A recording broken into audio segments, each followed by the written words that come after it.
Hola, ¿cómo están? Nos reencontramos en una nueva clase. Hoy sobre un tema súper interesante y que realmente es parte del día a día en la neonatología y el cual tiene un desarrollo que es progresivo a lo largo de los años y que ha ayudado a salvar muchísimas vidas. Sin embargo, es es un manejo en el cual no está exento de problemas y el cual no está exento de dificultades, incluso y de efectos adversos. Por lo tanto, hoy vamos a hablar de ventilación mecánica neonatal. En esta primera clase tocaremos lo que se llama ventilación no invasiva, aunque el término real sería ventilación menos invasiva, porque realmente siempre estamos invadiendo de alguna forma nuestros recién nacidos. Eh, lo primero que tengo que decir sobre la ventilación mecánica y nuestras UCIs neonatales es que muchas veces vemos cuadros como el de la izquierda. En este cuadro vemos un bebé multiinvadido, con muchísimos tubos por todos lados y como realmente alejado de todo tipo de cariño. Y la idea es que este cuadro que vemos a la izquierda, a la derecha, perdón, puede ocurrir con más veces. El hecho de estar en ventilación mecánica no significa que no pueda tener el contacto con su madre. Por lo tanto, uno de los términos más importantes es que recordemos que a pesar de que hacemos todos estos procedimientos invasivos, siempre es posible humanizar. Y aquí vemos a esta madre viendo a su bebé y con su bebé en los brazos mientras se ventila mecánicamente. Esta es una foto que pude tomar hace muchísimos años en Venezuela y que esta mamá disfrutó estar al lado de su bebé. Dicho sea eso, para hablar de ventilación mecánica, casi siempre la gente pide que uno le dé los parámetros, que le diga qué parámetros usar en cada patología. Y realmente lo más importante es conocer tanto la fisiología pulmonar como la fisiopatología de lo que estamos tratando. Por lo tanto, en esta primera parte vamos a ver algo de fisiología pulmonar y los conceptos básicos de la ventilación mecánica, tanto invasiva como invasiva. Y fíjense que lo primero que vamos a hablar es de la parte embriológica. Y fíjense que les traigo esta etapa que no es de las etapas iniciales, que son las etapas glandulares o canalicular. Estamos directamente en la fase canalicular porque en esta fase, fíjense lo que ocurre, hay proliferación del mesénquima, hay desarrollo de la irrigación sanguínea que es importante para la hematosis, los capilares se van acercando a la vía aérea y ocurre un aplanamiento del epitelio cilíndrico hasta volverse plano en los alveolos, lo que quiere decir que aproximadamente a las 24 semanas es posible la hematosis y el intercambio de gases y por lo tanto es el límite real de la viabilidad. Después tenemos la etapa del saco terminal, que es de las 25 a las 36 semanas, donde los bronquiolos terminales se transforman en bronquiolos respiratorios y aparecen los primeros sáculos. Es posible aquí de manera real que haya intercambio gaseoso adecuado y el epitelio se delinea sáculos delgados y continuos. Y lo más interesante de esta etapa es que aparecen los neumocitos tipo 2, que son en el área de intercambio, perdón, los tipo 1, y los neumocitos tipo 2, que son tan importantes porque son los encargados de producir el surfactante pulmonar. Pero ¿qué ocurre después del nacimiento? Después de las 8 semanas postnatal hay una rápida formación de alveolo. Se sabe que al nacer hay más o menos unos 20 millones de sáculos y alveolos, y a los 8 años aproximadamente unos 300 millones de alveolos, que es casi cuando termina el desarrollo pulmonar. Al nacer, el área de intercambio gaseoso apenas es de 2,8 metros, y a los 8 años es de 32 metros y en adulto de 75 metros. Eso es interesante porque es lo que va a ocurrir después de que estos niños se descarguen y que tengan displasia broncopulmonar con los problemas que tienen posteriormente a ellos. En los primeros 3 años hay un aumento de la multiplicación celular y luego un aumento del tamaño alveolar hasta los 18 años. Fíjense en este dibujo clásico que aparece en el Lagman, aquí vemos esta etapa que es la que quiero que veamos, esta de las 16 a las 26 semanas, que es la fase de saco terminal, donde lo más interesante de esto es que fíjense que aquí algunos vasos sanguíneos tocan los alveolos y entonces es posible el intercambio gaseoso. Fíjense que ya en la fase terminal, de sáculo terminal, ya hay muchos contactos, hay sáculos rudimentarios, pero existen, y en el periodo alveolar de las 32 semanas en adelante, fíjense que ya hasta los 8 años, fíjense que ya hay una estructura más o menos parecida a lo que va a ser al final de la vida. Y ahora entrando en estos conceptos que debemos manejar para poder utilizar la ventilación mecánica, tenemos varios que debemos recordar. Uno de ellos, y uno de los más importantes, es el volumen corriente. ¿Y qué es el volumen corriente? Imagínense un globo que se infla y se desinfla, o cuando ustedes respiran de manera normal. A ver, respiren, inspiren y después boten el aire. Ese proceso del ingreso de aire y el egreso de aire, háganlo por favor, es lo que se conoce como volumen corriente. Y no es más que el volumen de aire inspirado y expirado en una respiración normal. Después tenemos el volumen de reserva inspiratorio, que es, si usted expira, traten de expirar un poco más. Traten de hacerlo. Ese aire que ustedes botan es el volumen adicional que se inspira, inspiratorio. Traten de inspirar más arriba. O sea, usted respira y trate de meter más aire. Ese es el volumen adicional. Por encima del volumen corriente es lo que se llama volumen de reserva inspiratorio. Y por otro lado, tenemos el volumen de reserva expiratorio, que no es más que ese aire que usted terminó de expirar y trata de botar más aire. Ese es el volumen de aire expirado por encima de una respiración normal. El volumen residual es el volumen que queda después de una expiración forzada. ¿Ok? Y es importante porque muchos de nuestros recién nacidos tienen problemas en esto de mantener un volumen porque se colapsan los alvéolos. Y finalmente tenemos este concepto súper importante, que es el volumen inspiratorio minuto, que es la multiplicación entre el volumen corriente y la frecuencia respiratoria. Y de la suma de los volúmenes viene lo que se conoce como capacidades. O sea, que una capacidad es la suma de varios volúmenes. La capacidad inspiratoria no es más que el volumen corriente más el volumen de reserva inspiratoria. Y este concepto, que es uno de los más importantes en el manejo ventilatorio neonatal, es la capacidad funcional residual, que es la suma del volumen respiratorio expiratorio, del volumen de reserva expiratorio, más el volumen residual. ¿Y qué es eso? No es más que el aire que queda en el pulmón después de una expiración normal. Si lo vemos desde este punto de vista, en neonatología podríamos dividir las patologías neonatales de dos formas. Las que tienen capacidad funcional residual disminuida y los que tienen capacidad funcional residual normal o incluso aumentada. Dentro de los que tienen la capacidad funcional residual disminuida, imagínense que hay menos capacidad y es porque los alvéolos tienen tendencia al colapso. Entonces el cuadro típico de la capacidad funcional residual disminuida no es más que el síndrome de distrés respiratorio del prematuro, conocido como enfermedad de membranas hialinas, aunque saben que es un término anatomopatológico y cuando ustedes busquen en los papers, nunca van a conseguir nada sobre enfermedad de membrana hialina. Van a conseguir sobre SDR, si lo ven en español, o RDS, si lo ven en inglés. Cuando se refieren a ese término, se están refiriendo a déficit de surfactante. Los otros cuadros que podemos nombrar con estas características, o sea, con capacidad funcional residual disminuida, o sea, con tendencia al colapso alveolar, tenemos la neumonía neonatal, y por otro lado tenemos el conocido síndrome de distrés respiratorio agudo neonatal. Este, por ejemplo, sería un paciente asfíctico o con líquido meconial que inactiva el surfactante y que también tiene tendencia al colapso. Esto quiere decir que estos bebés tienen tendencia a tener capacidad funcional residual disminuida con volumen disminuido. Y después tenemos las capacidades funcionales residuales normales o aumentadas, como sería el síndrome de aspiración meconial, la taquipnea transitoria del recién nacido, la hipertensión pulmonar persistente. ¿Y cuál es la diferencia de esto? Que cuando usted va a ventilar un bebé que tiene capacidad funcional residual disminuida, usted lo que tiene que mantener es una presión continua en la vía aérea, sea a través de CPAP, o sea, positiva, o a través de un PIP, o sea, la presión expiratoria al final de la expiración positiva, para que se mantengan esos alvéolos y no tengan tendencia al colapso. De hecho, cuando usted ve un recién nacido que tiene dificultad respiratoria y tiene quejido, el quejido, o sea, la expiración a glotis cerrada, si quieren traten de hacerlo, yo sé que esta clase es online, pero podemos hacer la práctica, ese que hacen los bebés que es al cerrar la glotis con expiración forzada, con expiración cerrada, expiración con glotis cerrada, lo que hacen es producir un autopip, o sea, una presión positiva al final de la expiración positiva para mantener los alvéolos abiertos, y por eso es que hacen ese movimiento. Después tenemos el concepto de capacidad vital, que es el volumen de reserva expiratorio más el volumen corriente, y este, que también es interesante, que es la capacidad pulmonar total, que es el máximo volumen con que se expanden los pulmones. Ahora, si lo vemos en gráfico, miren, esta inspiración, usted respire, inspire y expire, inspire y expire, esto no es más que el volumen corriente.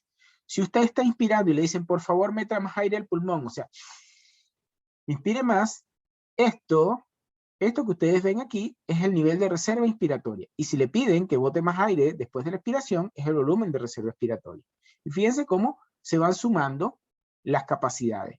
Y fíjense dónde está la capacidad funcional residual, que es la que estábamos hablando, que puede estar disminuida en los pacientes con SDR del prematuro, o conocida como enfermedad de membranas hialinas. Y ahora, cuando nosotros ventilamos, ¿qué queremos hacer? Que el aire, así como normalmente lo hace el recién nacido, alcance los sitios de difusión, porque usted lo que necesite es que el bebé se oxigene y que pueda desembarazarse del dióxido de carbono. Por lo tanto, ese concepto no es más que la ventilación alveolar, o sea, es la tasa de aire que alcance los sitios de difusión. Y después tenemos esto que no es menor, porque esto es lo que va a producir la oxigenación y la hematosis, y esto que está aquí es lo que va a dificultar que pueda ocurrir, o sea, el espacio muerto. ¿Y qué es el espacio muerto? Es ese sitio donde no hay intercambio gaseoso. Y la forma más típica, primero en su nariz no hay intercambio gaseoso, en su laringe tampoco hay intercambio gaseoso, y en la tráquea y en los bronquios principales tampoco hay intercambio gaseoso. Por lo tanto, son los sitios donde no se realiza intercambio gaseoso, o sea, hematosis, y puede dividirse en espacio muerto anatómico, o sea, imagínense el cuello. Y ese cuello no es más que eso. El espacio, la tráquea, la laringe, donde no hay intercambio gaseoso. Y obviamente esas son las conocidas vías aéreas de conducción. Y después tenemos el espacio muerto alveolar, que son todos aquellos alveolos que no están adecuadamente perfundidos y no realizan intercambio gaseoso. Y eso es muy común que ocurra en los recién nacidos. Y después tenemos cómo calcular la ventilación alveolar, que es la multiplicación de la frecuencia respiratoria por la diferencia entre el volumen corriente menos el volumen de espacio muerto. Estos conceptos también son importantísimos en la ventilación mecánica, tanto invasiva como no invasiva, porque la distensibilidad o compliance es la medida del cambio de volumen resultando en un cambio de presión. Y usted básicamente lo que va a hacer en un ventilador neonatal es dar presión, que puede ser controlada por tiempo, limitada por presión, pero va a dar presión o va a dar volumen, y eso va a producir un cambio de la distensibilidad. Por ejemplo, los recién nacidos con SDR prematuro van a tener pulmones rígidos, o sea, no hay surfactante, por lo tanto la distensibilidad va a estar disminuida. En las neumonías también la distensibilidad está disminuida, por lo tanto hay que dar presión y hay que producir presión positiva al final de la expiración, que es ese PIP, para que los alvéolos se mantengan abiertos y la capacidad funcional residual se mantenga. Y después tenemos este concepto que es la elastancia, que es la resistencia a la deformación del sistema respiratorio. O sea, cuando usted infla el pulmón, va a disminuir la elastancia. O sea, es como esa elasticidad que tiene el pulmón para moverse. Y este otro concepto, que es la resistencia, es no más que el gradiente de presión requerida para mover un gas a flujo constante. ¿Me explico? O sea, la resistencia que tiene el flujo para moverse dentro de la vía aérea, que puede ser por secreciones, puede ser por vía aéreas pequeñas, por muchas razones. Y este otro concepto que ven aquí, que es la constante de tiempo, es el tiempo necesario para descargar el 63% del volumen corriente. O sea, lo que necesitamos para hacer ese intercambio de aire, tanto en inspiración como expiración. ¿Y por qué este concepto es tan importante? Porque de la constante de tiempo va a depender el tiempo inspiratorio. Me explico. La constante de tiempo es igual a la multiplicación de la compliance, o sea, la distensibilidad por la resistencia. Entonces, si tenemos un pulmón de un prematuro, vamos a tener que la distensibilidad es disminuida y la resistencia también puede ser disminuida. Por lo tanto, necesita constantes de tiempo que tal vez duren menos segundos y los tiempos inspiratorios van a ser cortos. Aquí lo tienes en gráfico, que es la distensibilidad. Esta es la curva de volumen-presión. Y esto, muchachos, aparece en los ventiladores mecánicos actuales. Podemos ver estas curvas, que las vamos a ver cuando veamos ventilación invasiva. Y van a ver, perdón, estas no son curvas, estas son los loops, ¿verdad? Y las curvas son lo que vamos a ver en el ventilador. O ondas también llamadas. Entonces, esto que ven en azul es la etapa inspiratoria. Y lo que ven en negro es la expiración. Y fíjense cómo la presión o el volumen van modificando la distensibilidad. Y por eso es que la elastancia y la compliance, fíjense que es una división entre el delta de volumen y el delta de presión. Recuerden que la distensibilidad es el cambio de volumen dado por un cambio de presión. Y esto lo van a ver en los ventiladores. Y aquí tienen este dibujo clásico. Es otra ley que tenemos que conocer, que es la famosa ley de Laplace. Y la ley de Laplace dice que la presión es igual a 2 veces la tensión superficial sobre el radio. ¿Ok? Eso significa que a mayor tensión superficial necesitamos mayor presión y a menor radio mayor presión porque es inversamente proporcional. ¿Qué hace el surfactante? Va a disminuir la tensión superficial, por lo tanto vamos a tener necesidad de menor presión. ¿Ok? Esta sería el alveolo de un adulto, donde la ecuación es 2 veces la tensión superficial sobre el radio. En los recién nacidos probablemente, y es así, la ecuación de Laplace es tensión superficial sobre el radio, porque recuerden que en los pulmones de los recién nacidos, cuando nacen, durante la transición hay líquido pulmonar, y eso disminuye esta ecuación a tensión superficial sobre el radio. Fíjense, aquí lo tienen en físico, ley de Laplace es 2 veces la tensión superficial sobre el radio, y en recién nacido es tensión superficial sobre el radio porque hay una interfase aire-líquido.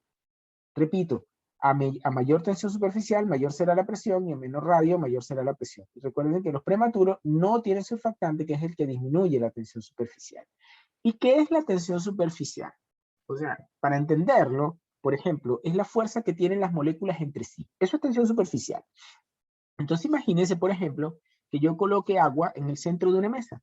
Las partículas de agua van a ir hacia el centro y van a formar una imagen redonda de agua. Si yo le pongo grasa a esa agua, el agua se dispersa. Y recuerden que el surfactante es 80% de lípidos. Sí, 80% de lípidos. Por lo tanto, lo que hace es que disminuye esa tensión superficial. O sea, la fuerza de atracción de las moléculas entre sí. Y después tenemos este concepto que también es importante y que debemos saberlo, que es la ventilación-perfusión. ¿Qué es esto? Es la difusión del oxígeno. Y se supone que la solubilidad del oxígeno es 1. Por lo tanto, cada molécula de oxígeno debería perfundirse al vaso sanguíneo. ¿Me explico? O sea, que si hay 100 milímetros de mercurio en un alveolo, debería haber 100 milímetros de mercurio en la arteria. Y después tenemos el coeficiente respiratorio, que en este caso es una constante que es 0,8, que es la diferencia del intercambio gaseoso entre el dióxido de carbono y el oxígeno. Recuerden que el año pasado, en su materia anterior, ustedes vieron fisiología pulmonar. Por lo menos yo este año se lo expliqué al grupo que está en ese año. Lo otro que es interesante es la mecánica ventilatoria. Recuerden que lo primero que ocurre es una contracción del diafragma en recién nacido. Los adultos utilizan los músculos intercostales, pero la respiración del recién nacido es netamente diafragmática. Al contraerse el diafragma, va a aumentar la presión transpleural, y a eso hace como una especie de bomba de achique, o sea, de hacer un gradiente de presión negativo. Por lo tanto, comienza a entrar el aire al pulmón, ¿verdad? Que es lo que aumenta la presión alveolar, y fíjense cómo va aumentando el volumen alveolar, y la presión pleural va disminuyendo. Pero la presión transpulmonar va aumentando. Esto es lo que queremos hacer en el ventilador.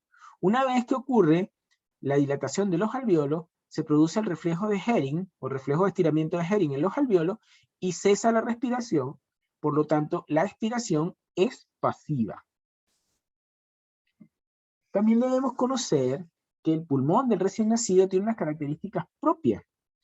¿Y cuál es eso? Aunque el pulmón es rígido, la pared torácica es muy distensible, por lo tanto, apenas tiene dificultad respiratoria, es visible. El tórax de los recién nacidos es cilíndrico y las costillas son horizontalizadas. Los músculos intercostales son más cortos. La inserción del diafragma es más horizontal, y por eso es que vemos la retracción sifoidea. Las costillas inferiores tienden a moverse hacia adentro, y por eso vemos el tiraje subcostal. La fibra muscular es lenta y hay poca masa muscular, por lo tanto no tienen gran reserva. Y las fibras tipo 1 resistentes a la fatiga, aparte, son escasas, y ellos necesitan un suplemento continuo de oxígeno para mantener un metabolismo aeróbico. Este dibujo de Debliger, de Physiology de 1991, es muy interesante porque ven cómo es el tórax de un recién nacido y cómo es el tórax cilíndrico de un adulto, lo que aumenta sus capacidades y volúmenes. Después tenemos la ventilación alveolar, que lo vimos que era los sitios donde se produce la difusión. Tenemos que en los recién nacidos la ventilación alveolar aumenta por peso, o sea que mientras más chiquito, menos ventilación alveolar. La relación de espacio muerto y volumen corriente está aumentada, o sea, hay mucho espacio muerto con respecto al volumen. La pared costal tiene tendencia al colapso y tiene baja elasticidad o compliance o distensibilidad pulmonar. O sea, tiene poca elastancia y menos distensibilidad. Por otro lado, los volúmenes pulmonares son pequeños, la respiración es netamente diafragmática, las vías aéreas son de pequeño calibre, por lo tanto tienen más resistencia al flujo de aire, y son respiradores nasales obligados. Por lo tanto, la obstrucción nasal en un recién nacido es un problema muy grave.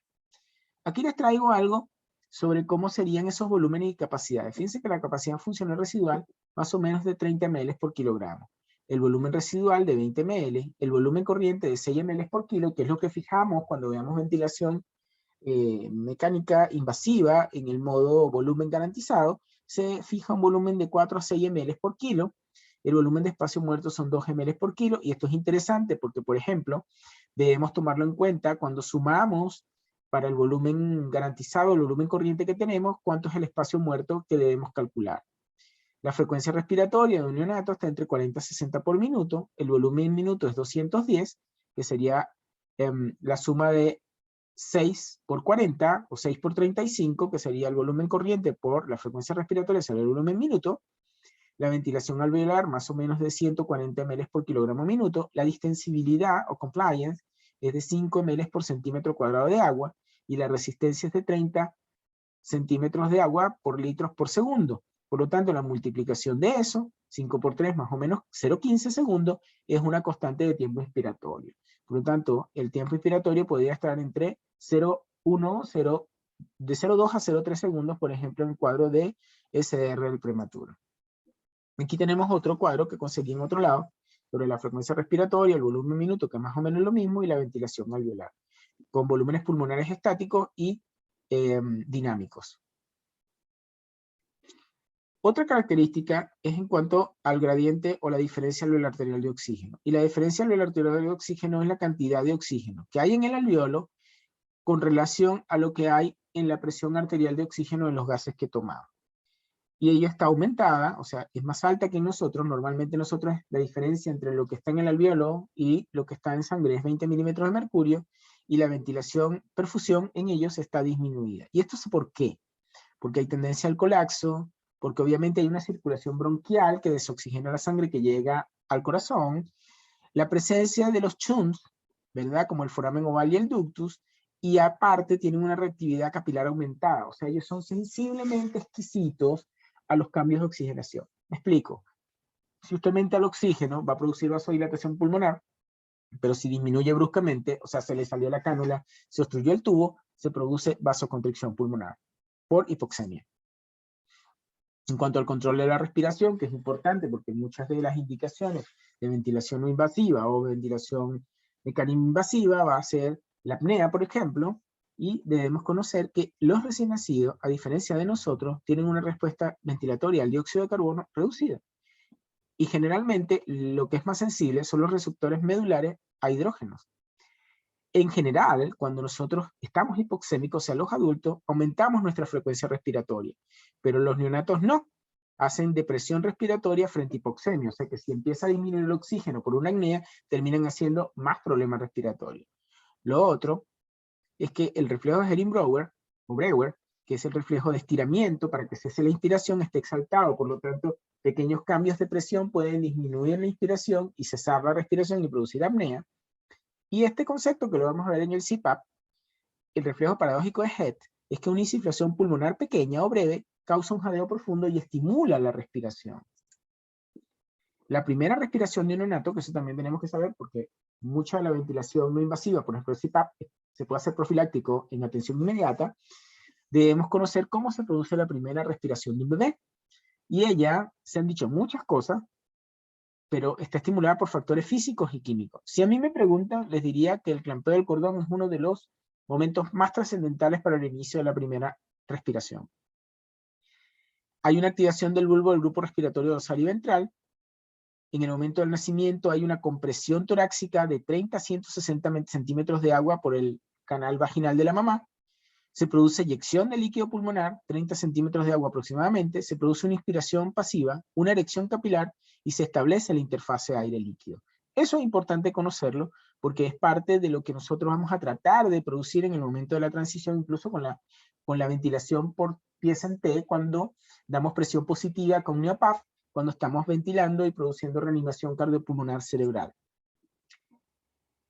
Sabemos también que va a producirse un aumento de la presión transpulmonar con 40-80 centímetros de agua, una disminución de la tensión superficial por la liberación de surfactante, se produce reclutamiento alveolar, va a haber un cambio en la circulación fetal con cambios del CHUMS del foramen oval y del ductus, va a producirse la absorción de líquido pulmonar.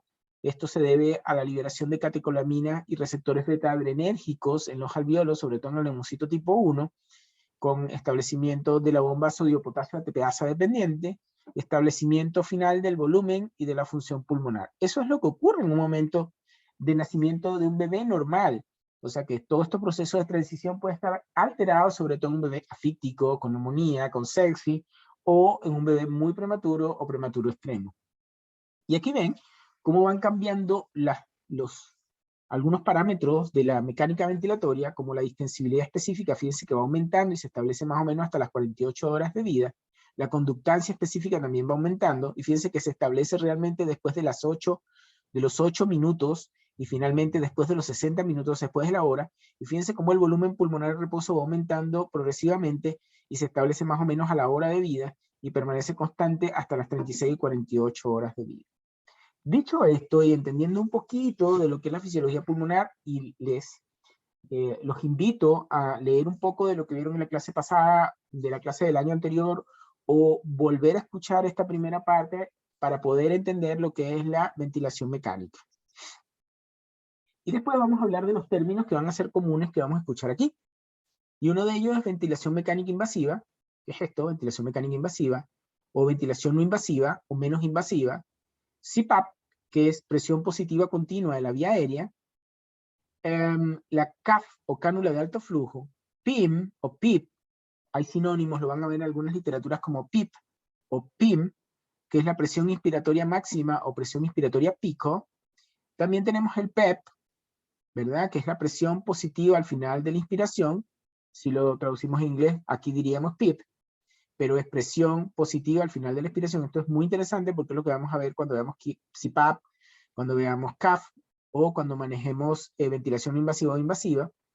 Este concepto, que es la presión media de la vía aérea, que es la sumatoria de las presiones tanto inspiratoria como expiratoria, más los tiempos inspiratorio y expiratorio, y es lo que hace la función final de la vía aérea, es lo que va a producir el intercambio real.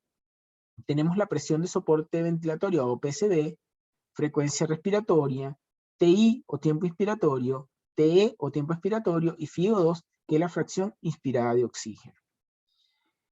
Y ahora, entrando en materia, lo que vamos a ver en esta primera clase es el soporte ventilatorio no invasivo, o lo que escuché en estos días en un curso de ventilación mecánica que hice en la Sociedad Iberoamericana de Neonatología, y me pareció súper interesante el término, que el doctor Augusto Sola decía que era mejor de hablar de ventilación menos invasiva, porque finalmente le vamos a poner una cánula en la nariz al bebé, y eso no es que no sea invasivo, ¿verdad?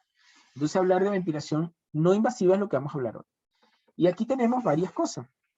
Podemos tener una presión constante de la vía aérea, como podemos hacerlo en la cánula nasal o el CPAP, y después tenemos que vamos a tener un flujo constante de oxígeno, que pueden ser CPAP, y hay CPAP de flujo variable, los vamos a ver. Después tenemos el CPAP convencional, que se puede dar en los ventiladores, o el CPAP burbuja, que se hace bajo el método del Dr. Gentian-Wang, y después tenemos la cánula de alto flujo o la cánula de bajo flujo que se puede utilizar. Y después, por este lado, tenemos una presión variable de la vía aérea, como lo podemos ver en la ventilación a presión positiva intermitente nasal, o la presión positiva intermitente sincronizada nasal. Y después tenemos la ventilación nasal de alta frecuencia y el BiPAP. Vamos a ir desarrollando cada uno. Y aquí tienen esto, la verdad que es un método muy sencillo y que ha salvado muchísimas vidas en el mundo. Anecdóticamente, por ejemplo, hablar con el doctor Gentian Wong, que tiene una unidad en Nueva York, donde él tiene 50 cupos y en todos le pone CPAP, donde él incluso dice que no coloca surfactante para no entubar a los bebés, y que tuvo muy buenos resultados su función de CPAP, sobre todo profiláctico. Sin embargo, no debemos olvidar que el uso de surfactantes es importante para estabilizar, sobre todo recién nacidos prematuros. Y aquí les traigo, fíjense, dos formas, y vean que las cánulas son iguales. Estas son cánulas cortas, obviamente, este es el sistema conocido como Hodgson, y este es el sistema Fisher and Paykel. Y estas son cánulas cortas, ambas dos. Y este es el sistema de CPAP, ya vamos a ver qué partes tiene cada uno. Tiene efectos fisiológicos del CPAP. Fíjense que es presión continua de la vía aérea. Presión positiva continua de la vía aérea. Por favor, no confundir esto con PEP o presión positiva al final de la expiración. Son cosas diferentes. Dentro del efecto fisiológico del CPAP es que obviamente va a estabilizar la vía aérea, va a mejorar la capacidad funcional residual, lo que dijimos, ese volumen que queda después de una respiración normal. Va a mejorar la ventilación-perfusión, o sea, la difusión de los gases. Va a prevenir el colapso alveolar por mantener una presión continua en la vía aérea. Va a reducir la necesidad de ventilación mecánica invasiva. Preserva el surfactante pulmonar porque esa distensión va a mejorar su función. Reduce la necesidad de intubar y obviamente también tiene funciones disminuyendo la apnea, sobre todo la apnea del prematuro. Y aquí tenemos los componentes. ¿Qué tiene un CPAP? Incluso en algunos lugares donde no hay tantos recursos, por ejemplo, como hay en Chile, y a mí me tocó alguna vez en Venezuela hacer CPAP caseros, donde poníamos una fuente de oxígeno, tenemos una fuente de aire, de fuente de oxígeno y aire comprimido, que llevamos a una base calefactora, donde calentamos y humidificamos el aire. Es súper importante, y eso ya lo vieron en su clase, la humidificación del aire, y la humidificación y el calentamiento del aire para que el recién nacido reciba un aire caliente y húmedo.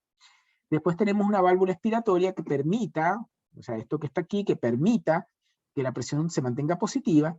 Y después tenemos la interfaz y las cánulas y las máscaras. Y aquí tenemos lo que es el CPAP burbuja o Bubble Pap CPAP, o la válvula que tiene el Bubble Pap CPAP, que es aquí donde se produce la presión positiva en la vía aérea. O sea, al salir, esto burbujea y mantiene una presión continua en la vía aérea. Y no podemos olvidar quién inventa estas cosas. Y más o menos en 1972, este señor, este abuelito que ustedes ven aquí, el doctor George Gregory, inventa el primer CPAP. Y fíjense que aquí tienen que el CPAP lo dio con un tubo endotraqueal, con una bolsa de Jackson Reed, y que daba un nivel de volumen, que es este que ustedes ven aquí, que daba hasta 30 centímetros de agua, y él medía hasta aquí para ver la presión que estaba dando, en la presión continua positiva que estaba dando. El doctor George Gregory todavía está vivo, y por cierto, este año el Congreso de la Sociedad Iberoamericana de Neonatología en Yucatán lo va a conmemorar a él como una de las leyendas, y es realmente una de las leyendas de la neonatología. Y les cuento que el doctor Gregory no es neonatólogo, es un anestesiólogo. Tenemos formas de CPAP, tenemos el CPAP de flujo continuo, que es el que más conocemos, el que más usamos en las unidades. El recién nacido va a aspirar en contra de un flujo de la fuente generadora de presión a través de la ventilación mecánica, o CPAP burbuja o tipo Gregory. O sea, lo podemos hacer por un ventilador convencional, con el CPAP burbuja y el CPAP tipo Gregory, que ya realmente no se usa. Pero lo que sí es cierto es que todos nuestros ventiladores modernos tienen la opción de CPAP como modo ventilatorio. Y después tenemos el CPAP de flujo variable, donde si el recién nacido necesita más flujo, se genera más flujo adicional, dando una presión positiva más estable y disminuyendo el trabajo ventilatorio. Dentro de este tipo de CPAP tenemos los Veneviste, que son noruegos, el Infant Float, que es de Estados Unidos, y el sistema Arabella. Aquí les tengo el CPAP típico burbuja. Fíjense que tiene un manómetro, tiene un tubo corrugado, y este es muy casero. Fíjense que es un tubo puesto y aquí se medía la distancia de la presión. Esta es la válvula, la zona expiratoria, y esta es la zona inspiratoria con humidificación y la mezcla de aire-oxígeno, porque tiene que tener un blender, obviamente. Y aquí tenemos los tipos de cánulas, o sea, las interfaces que vamos a usar. Dice que aquí les traje el sistema Hodgson CPAP System, que es esta forma. Este sistema es bastante simpático porque fíjense que no da presión sobre la cara y el bebé. Se puede colocar aquí con imperdibles. En los modernos ya tiene como un cierre velcro que se le coloca aquí y se mantiene con esta gomita para que no toque los carrillos del bebé. Es bastante agradable. La verdad que en Venezuela usábamos mucho el sistema Hodgson. En Chile no está por lo menos en el hospital de Talca no está. Lo pedimos para tenerlo, porque la verdad que es bastante agradable usarlo, sobre todo para el bebé. Y después tenemos esta, que son las cánulas de Fisher & Paykel, que tienen esta forma. También son amigables porque usted va sosteniendo aquí, no toca la zona del bebé. Sin embargo, cuando se empezaron a usar las cánulas cortas, Fisher & Paykel dio muchas lesiones de tabique, pero era por mal manejo de la zona donde se coloca y el uso de protectores para que el tabique nasal no se dañe. Y después tenemos estas que yo no las había usado en Venezuela, las usé aquí en Chile, que son las cánulas largas. A mí me parece que el problema de estas es que en general, ya lo vamos a ver más adelante en un cuadro, se doblan, tienen mayor resistencia a la vía aérea. Sobre todo, imagínense que es un bebé prematuro y pequeño, que esta zona toque sobre la laringe y va a estimular el reflejo nauseoso y va a producir apnea y regurgitación. Entonces, la verdad que, aunque la usamos con frecuencia también aquí, tiene sus pros y sus contras que vamos a ver cuando veamos. Y aquí está. Fíjense que yo no voy a detenerme en las cánulas mononasales porque la usamos alguna vez, en algún momento. Tienen presión de pérdida de la presión por la narina contralateral, que es un inconveniente, y aumento de la resistencia proporcional a la longitud de onda. Y después vamos a las mascarillas nasales, que también se pueden usar. Últimamente se están usando más. Tiene una dificultad para la colocación del sello adecuado, puede producir obstrucción nasal y lesión de la columela nasal. Y tiene una administración muy efectiva del CPAP. Y después tenemos las cánulas binasales. Dentro vamos a hablar de las cánulas cortas y las cánulas largas. Entonces, las cánulas binasales cortas son de administración efectiva del CPAP, una inserción muy fácil. Tiene que haber un entrenamiento para la fijación y mantenimiento para que no se produzca la lesión del tabique y de la columela. Y en cuanto a las largas, hay aumento de la resistencia proporcional a la longitud y al diámetro de las cánulas, y puede haberse obstrucción por secreciones o al doblarse en la orofaringe.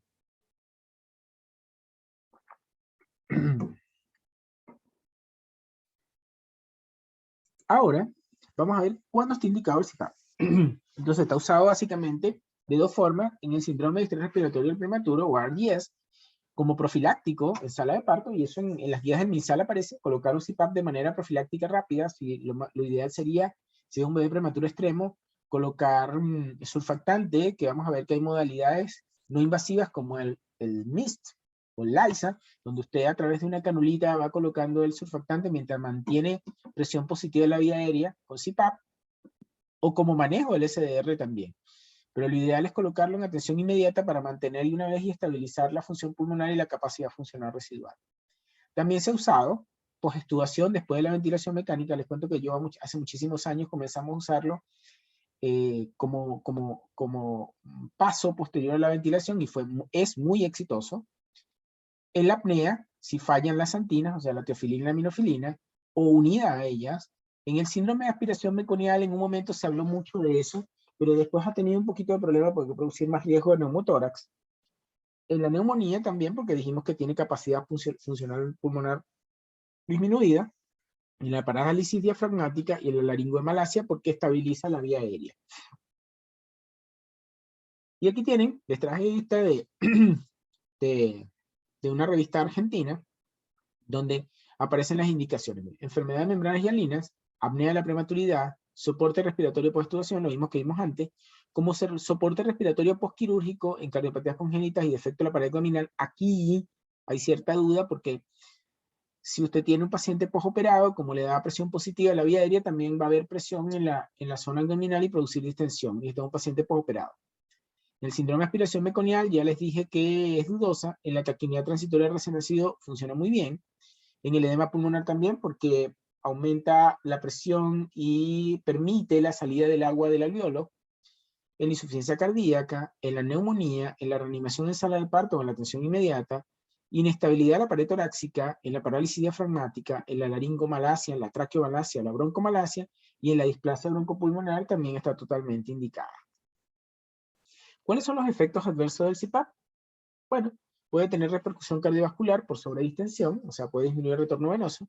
También puede producir disminución del flujo esplácnico y producir distensión abdominal. Debe usarse una sonda orogástrica para descomprimir. Esto, que es lo que más se temió mucho tiempo, es la lesión de la columna y del tabique nasal, ¿verdad?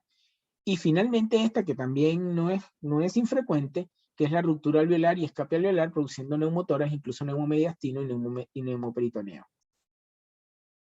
¿Cuáles son las contraindicaciones?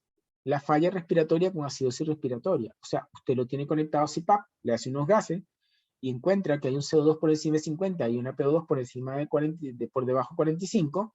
Esos son los criterios clásicos para la intubación y conexión a ventilación mecánica. La presencia de malformaciones congénitas como la hernia diafragmática, la fístula traqueoesofágica, la atresia de Coanas y el paladar hendido, porque se escapa a la presión y aquí no entra. Inestabilidad hemodinámica, si tu paciente está muy grave, no es ideal tenerlo en CPAP. Y ausencia de la respiración espontánea. O sea, para estar en CPAP tengo que respirar solito. Y el CPAP va a ayudar porque va a producir un poquito de reflejo paradójico de Head, estimulando sobre todo el CPAP burbuja por la vibración que produce. Y ahora vamos a entrar en ventilación no invasiva. Y aquí tienen dos sistemas. Este es el SLE 3000, perdón, es un ventilador, y este es el ventilador AVEA. Pero los Draeger también tienen, casi todos los ventiladores ahora tienen su función para dar ventilación no invasiva. Y dependiendo del sitio donde sea, ustedes van a conseguir una nomenclatura. En este caso es ventilación presión positiva nasal, y en este caso van a conseguirlo como CPAP IMB o CPAP con ventilación mandatoria intermitente. En la ventilación no invasiva, el soporte ventilatorio a través del ventilador mecánico con ausencia de un tubo endotraqueal. Esa es la definición. Puede ser sincronizada o no. Y uno de los problemas que tenemos en los ventiladores actuales es que muy pocos vienen sincronizados porque son bastante costosos. La sincronización es difícil y requiere de sensores, que pueden ser cápsulas abdominales o sensores de flujo, o incluso cápsulas en el esófago, que lo vamos a ver, que es el sistema NAVA. Presión positiva intermitente produce aumentos fásicos en la presión de la vía aérea, como que si le estuviéramos mandando ventilación, pero a través de la nariz. Y la interfaz es nasal, que pueden ser por cánulas binasales, que pueden ser incluso largas y cortas, tubo nasofaringeo o el uso de máscara. ¿Cuáles son los beneficios o los efectos fisiológicos? Tiene un beneficio muy parecido a la presión continua de la vía aérea positiva, o sea, el CPAP, estabilización alveolar, igual que el CPAP, aumento de la capacidad funcional residual, aumento del volumen expiratorio final, disminuye la distorsión torácica, de la pared torácica, perdón, aumento del reflejo paradójico de Head, por lo tanto estimula la respiración, aumento del volumen corriente y el volumen minuto, sobre todo en la forma sincronizada, disminución del trabajo respiratorio, y la forma no sincronizada, los estudios no muestran los mismos resultados consistentes, que es lo que generalmente tenemos en nuestros ventiladores. Pero la verdad es que en la práctica clínica funciona bastante bien. Después tenemos las modalidades. Tenemos la ventilación nasal con presión positiva intermitente, de las cuales podemos tener dos tipos, la sincronizada y la no sincronizada. Cuando vean así, en el ventilador es porque no está sincronizado. El ventilador va a entregar en forma intermitente ventilaciones mientras el bebé respira. En la forma sincronizada, a través de un sensor, el bebé va a iniciar la ventilación y lo que manda el ventilador se va a sincronizar con esas ventilaciones espontáneas del bebé. Esto ocurre más o menos igual en la ventilación invasiva sincronizada, que es la mejor forma de usar en la invasiva. Y en esta también, lo que pasa es que los ventiladores son más caros y difíciles de conseguir. De hecho, en el curso que tuvimos en Concepción la semana pasada, escuchando al doctor Bancalar y al doctor Garciali, que uno de Europa, y el doctor que escuchábamos de Luca, que de Italia, decía que ellos tampoco tienen porque son unos ventiladores muy costosos y los ventiladores todavía no están adecuados para esos sensores. Pero prontamente deben venir. Se colocan parámetros iguales, como que si fuera un ventilador mecánico. O sea, se le coloca presión inspiratoria máxima, presión positiva al final de la expiración o PEP, tiempo inspiratorio, frecuencia respiratoria. En este caso, la ventilación respira entre ciclos del ventilador apoyado por ciclos mecánicos no coordinados con esfuerzos del paciente. Esto es la ventilación no sincronizada. O sea, el bebé ventila solo y el ventilador va mandando por otro lado de manera intermitente su ventilación. Lo ideal sería que fuera sincronizada para que fuera adecuado a lo que se le está enviando en el momento que el bebé está respirando. También tenemos el binivel CPAP nasal o BiPAP o Infant Flow CPAP, también llamado CPAP. Cicla dos niveles de CPAP, lo que se conoce como BiPAP, se coloca en una frecuencia respiratoria baja, de 10 a 30 respiraciones por minuto, con tiempos inspiratorios prolongados, pero en realidad en esta forma hay poca experiencia neonatal. Y este es el Infant Float, ¿ok? CPAP. Después tenemos esta modalidad, que vendrá en el transcurso cuando nos vendan ventiladores más avanzados, que es el NEIDA o NAVA, que es la ventilación asistida ajustada neurológicamente o neuralmente. Y esto lo que hace es que tiene un electrodo esofágico que está dentro de la sonda donde se da alimentación, y este electrodo capta una señal eléctrica que da la contracción del diafragma, y entonces va a permitir la sincronización del ventilador. Aquí lo vamos a ver en dibujo. Aquí está el sensor permite o encuentra la contracción del diafragma y manda una señal al ventilador para que inicie la ventilación. ¿Ok? Tiene como ventaja que la sincronización siempre es perfecta, sin pérdidas alrededor de eso y del tubo endotraqueal, ni de la forma nasal o no invasiva, tiene un nivel de presión inspiratoria PICO o PIP o presión inspiratoria máxima más bajo para producir un intercambio en volumen corriente para un intercambio de gases. Y tiene posiblemente menos necesidad de sedación. ¿Okay? La desventaja con migraciones, que no es efectiva si no hay respiración propia, si hay parálisis del nervio frénico, si hay inestabilidad del lugar donde está la sonda nasogástrica colocada, o del tubo endotraqueal, o haya fístula o haya perforación. Fíjense que la referencia es del año 2019 del doctor Deepak y el doctor Eduardo Bancalari. Los usos de la ventilación invasiva son los mismos que el CPAP. En el SDR disminuye la necesidad de ventilación mecánica invasiva, en prevención de la falla post-extubación y en la apnea prematuro. Nosotros, en el hospital, hay algunos bebés, sobre todo los más grandes, mayores de 32 semanas, que le colocamos el surfactante y lo colocamos en ventilación no invasiva. Y vemos cuál es la respuesta. A ver si no hay falla. En general no hay falla. También lo usamos cuando queremos destetar al paciente del ventilador. Y no queremos pasar directamente al CPAP. De hecho, hemos abandonado un poco el uso del CPAP para usar más ventilación no invasiva porque usamos el mismo dispositivo y no tenemos que armar un dispositivo nuevo. Y el apnea prematuro es bastante efectivo. ¿Cuáles son los efectos adversos? Puede producir lesión nasal, sobredistensión pulmonar, disminución del flujo mesentérico, distensión abdominal y neumotórax y neumomediastino, aunque no se han informado pocos casos con la ventilación no invasiva. Y en el hospital no lo hemos visto tampoco. Y ahora vamos a hablar de esto que se usa ahora con mucha frecuencia en todos los lugares del mundo, y llamó la atención que cuando uno lee la evidencia, hay poco trabajo de investigación, no se sabe muchas cosas de él, pero se usa con mucha frecuencia. ¿Y por qué se usa tanto? Por esto, por la facilidad, por la forma de colocación, que molesta menos al bebé, se puede manipular con más facilidad, puede estar en brazo de la mamá.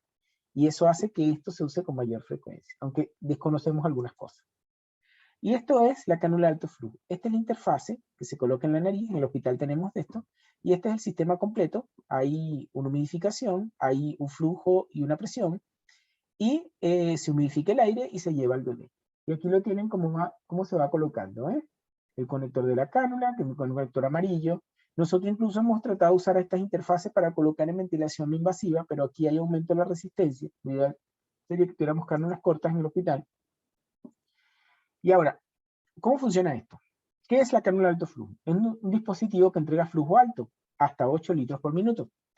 Los gases deben ser mezclados, calentados y humidificados. Transmite presión de la vía aérea como un CPAP, variable y no bien conocida. Ese es uno de los problemas, que no sabemos qué presión está recibiendo. El uso ha sido extendido a las unidades neonatales por la facilidad del uso, y tampoco conocemos bien la FIO2 que inspira al bebé o cuál es la FIO2 final. Y esto es un problema porque se está usando mucho en displasia broncopulmonar y entonces no podemos clasificar la displasia. Los posibles efectos fisiológicos, digo posible porque no se conocen bien. Mejora la disposición del gas a través del lavado del espacio muerto nasofaringeo, va a reducir el trabajo respiratorio ya que iguala o excede el flujo inspiratorio del recién nacido y disminuye la resistencia a la vía aérea. Mejora la mecánica respiratoria porque las condiciones del gas calentado y humidificado mejoran la distensividad, la elastancia y la capacidad funcional residual. Reduce el costo metabólico del acondicionamiento de los gases al proporcionarlos cálidos y humidificados, y mantiene una presión positiva continua que colabora con el reclutamiento alveolar. ¿Cuáles son los usos actuales de la CAF? Tratamiento primario del SDR después del INSURE o como un tratamiento primario. Recuerden que hay muy pocos trabajos y muy poca evidencia real. El apnea en la prematurez tampoco está claro si es efectivo, pero se está usando. Post-extubación, o sea, después de pasar de ventilación no invasiva, por lo menos en el hospital los colocamos en cánula de alto flujo, como salida del CPAP o de la ventilación, y como soporte respiratorio después del CPAP en displasia broncopulmonar. Y aquí es otro problema, porque lo que ocurre en realidad es que uno le coloca la cánula y se olvida un poco el bebé, y resulta que está recibiendo oxígeno permanentemente y flujo, y eso también permite o perpetúa el daño pulmonar producido durante la displasia broncopulmonar.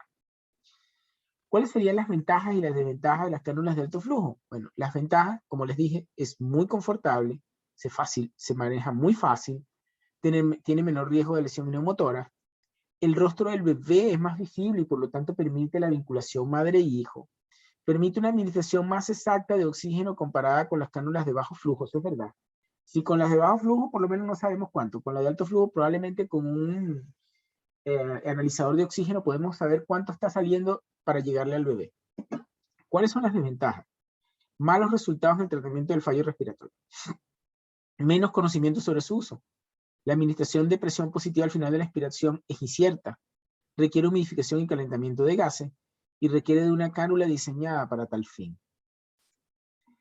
Y dentro de la diferencia y similitudes entre las cánulas de alto flujo y el CPAP nasal tenemos la cánula de alto flujo, la evidencia es pobre sobre su uso. En cambio, el CPAP, altamente conocido.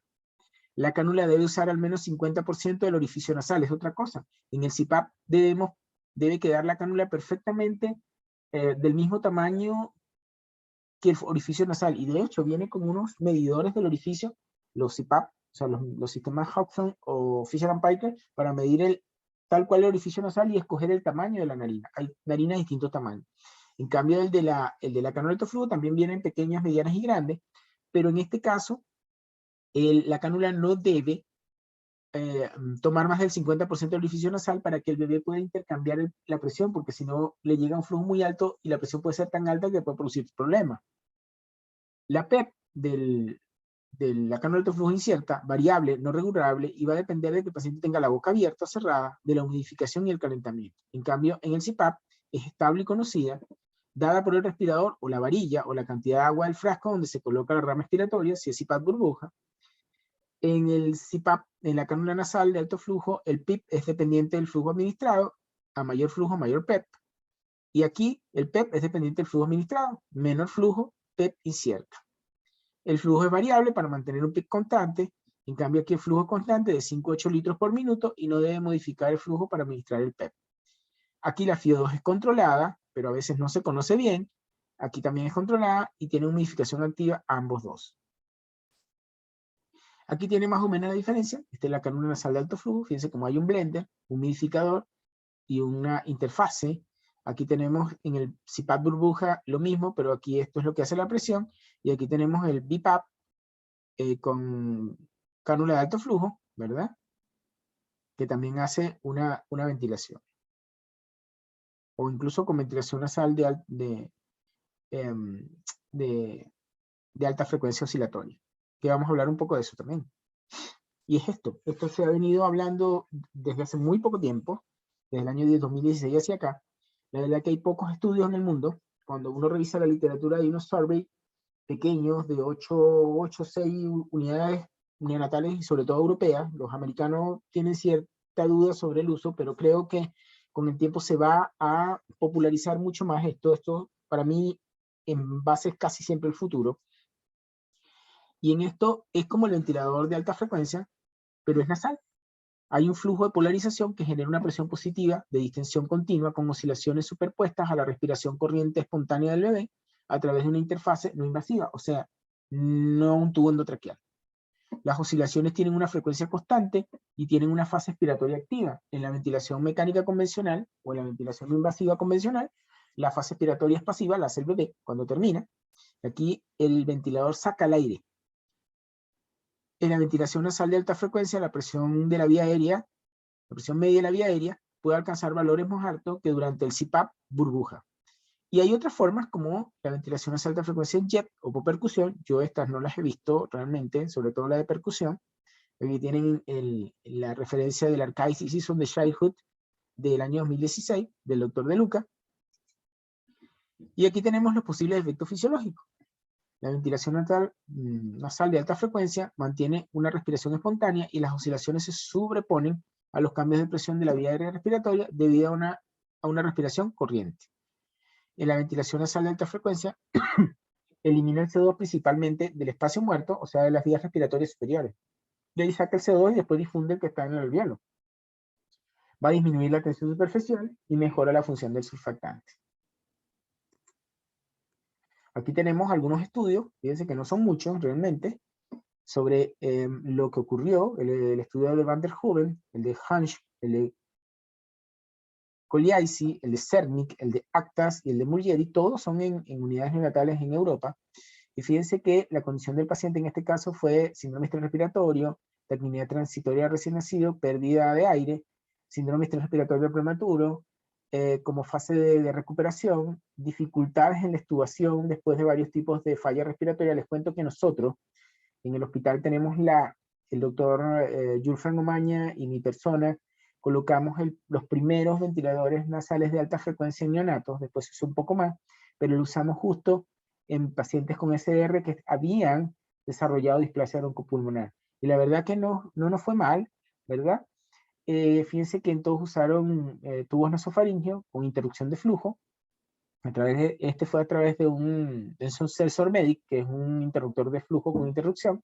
Y fíjense que todos los resultados fueron una disminución excesiva de la presión de CO2, ¿verdad? Y una mejor oxigenación y disminución incluso de la necesidad de FiO2. Y aquí tienen la referencia también de Luca y del Orto, del Archives Disease on the Childhood Fetal Neonatal de los años 2016. Aquí tenemos los parámetros, que tampoco fue fácil conseguirlo cuando lo usamos. Se usa una presión media aérea, sobre todo en pacientes con postestubación de 8 a 10, pero en los pacientes con displasia 10 a 16, un delta P de 25 a 35 en los pacientes con displasia 30 a 50, y una frecuencia de 10 a 12 con 8 a 10 de frecuencia cuando hay displasia broncopulmonar. ¿Sí?